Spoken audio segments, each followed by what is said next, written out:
Desde o início de 2019, o desmatamento na Amazônia se intensificou.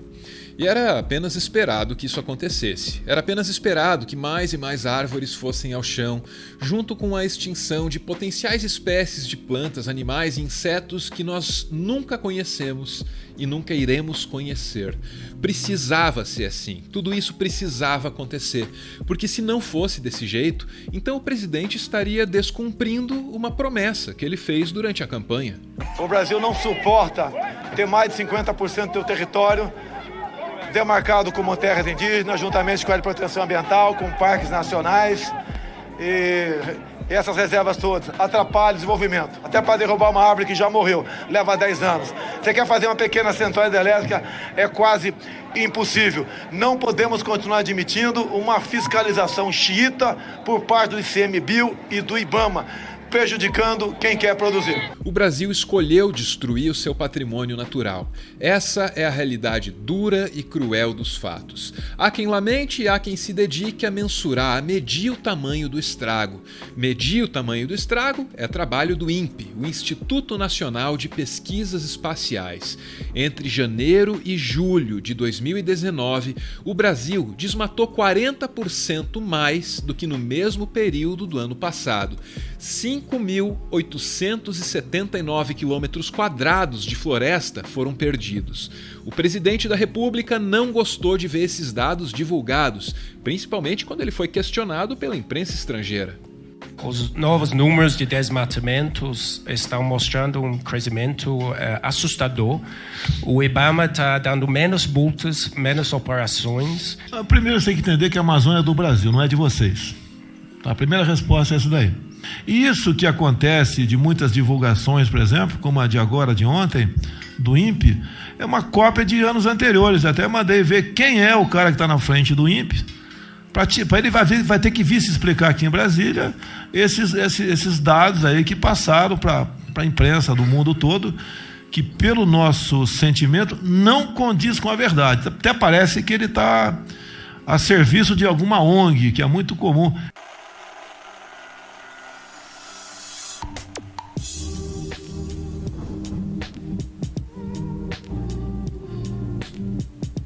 Esse é Ricardo Magnus Osório Galvão. Ele é graduado em Engenharia de Telecomunicações pela Universidade Federal Fluminense. Ele é mestre em Engenharia Elétrica pela Universidade Estadual de Campinas. E ele é doutor em Física de Plasmas aplicada pelo MIT, nos Estados Unidos. Esse é o presidente do INPE, o instituto encarregado, entre outras coisas, de monitorar o desmatamento da Amazônia. Quando o presidente da República diz que o Instituto está a serviço de alguma ONG, é sobre Ricardo que cai essa acusação. O cientista não deixou barato. Isso é uma piada de um garoto de 14 anos que não cabe a um presidente da República fazer. Ele tem tido realmente comportamento que não respeitam a dignidade e a liturgia da presidência. Então, principalmente quando ele tem essas entrevistas com a imprensa, ou mesmo em outras manifestações, ele tem um comportamento como se estivesse falando em botequim. E eu quero estressar isso, uma conversa de botequim. Certo? E isso me assustou muito, a maneira como ele fez. O presidente da República pode ter sido pego desprevenido pela atitude de Ricardo. Há incongruências no discurso de Bolsonaro. Ele contesta os dados do INPE porque esses dados seriam muito parecidos com os dados do ano anterior. Só que, ao mesmo tempo, ele está insatisfeito porque houve um aumento de 40% no ritmo do desmatamento, o que invalida a argumentação anterior. É confuso, talvez propositalmente confuso, como o governo, aliás, costuma ser. Ele tem mandato, eu não vou falar com ele. Quem vai falar com ele vai ser o Marcos Pontes e talvez também ali o Ricardo Salles. O que nós não queremos é uma propaganda negativa do Brasil. A gente não quer fugir da verdade.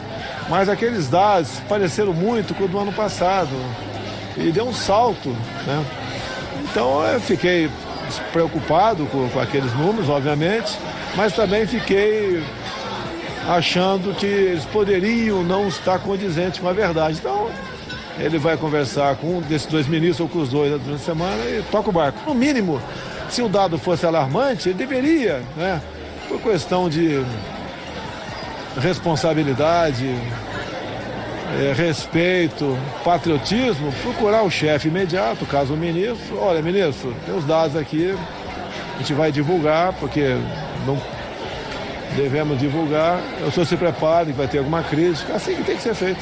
Ricardo teve a conversa com o ministro e foi desligado do governo. Ele saiu do cargo se dizendo satisfeito em seus sacrifícios para preservar o INPE e a sua capacidade de pesquisa, além, claro, da sua dignidade. E o que eu fiquei muito feliz com a conversa com o ministro é a preservação do INPE. Claro, com o meu discurso com relação ao presidente, criou constrangimentos, né? No entanto, eu tinha uma preocupação muito grande que isso fosse respingar no INPE. Não vai acontecer. O ministro, inclusive, nós discutimos em detalhe como vai ser a continuação da administração do INPE. Agora, é claro, diante do fato que a maneira que eu me manifestei com relação ao presidente criou um constrangimento que é insustentável. Então, eu serei exonerado. Certo?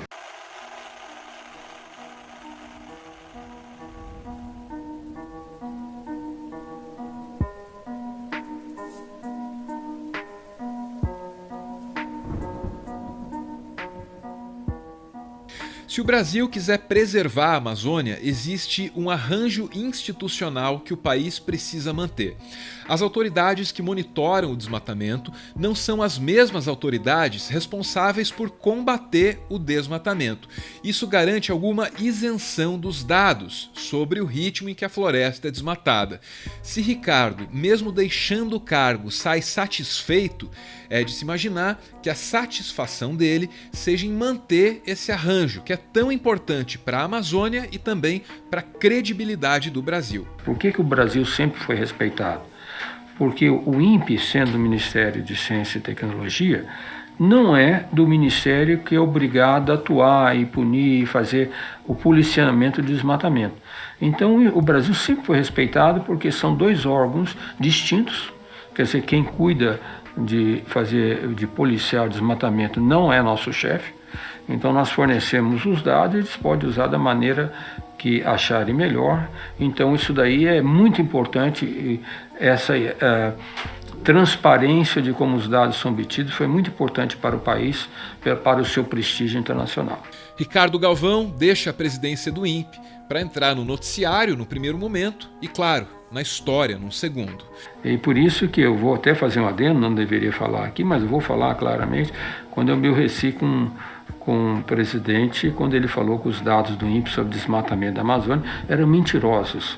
Eu realmente fiquei muito, muito magoado, porque ele não teve a percepção do alcance do que ele estava falando. Então, por exemplo, se são mentirosos, as pessoas que fizeram esses dados, eles estão cometendo crime de falsidade ideológica. Esses são pesquisadores do INPE. Eles são professores do programa de pós-graduação, de contato internacional. Eu imediatamente comecei a receber telefonemas.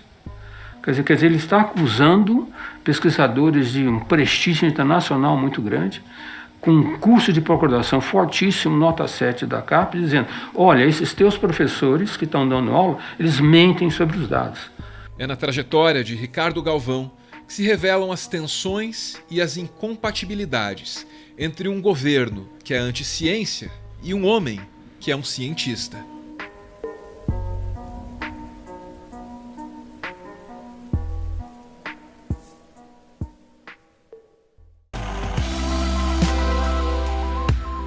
Isso que você está vendo aí é o Instagram da loja As Baratas, que tem, entre outras camisetas muito maneiras, a do Meteoro, que estava esgotada, mas agora já tem e tem em todos os tamanhos.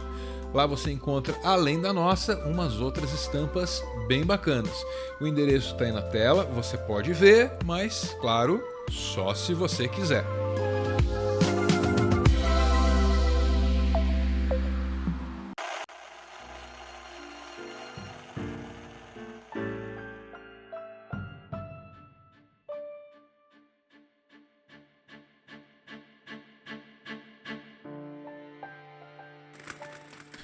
Muito obrigado por ver esse vídeo até o final. O Meteoro é mantido graças a uma campanha de financiamento coletivo. Quem participa aparece aqui no finalzinho, que é para receber o nosso agradecimento. Muito obrigado, Rodrigo, que compartilha com a gente o amor pela família. O Rodrigo aparece aí acompanhado pela Yara e pelo Arthur, além do Ricardo, que tá chegando. Ele vem aí para dar uma conferida nesse mundo e deve chegar em dezembro. Então eu acho que todos nós deveríamos fazer assim um esforço para que o Ricardo encontre um planeta digno da presença dele quando ele chegar aqui em dezembro. Yara, Arthur e Ricardo, a mensagem que segue é do Rodrigo e é para vocês. Yara, Arthur e Ricardo, vocês me ensinaram o que é e me proporcionaram uma família. Amo vocês. Beijo, gente. Valeu!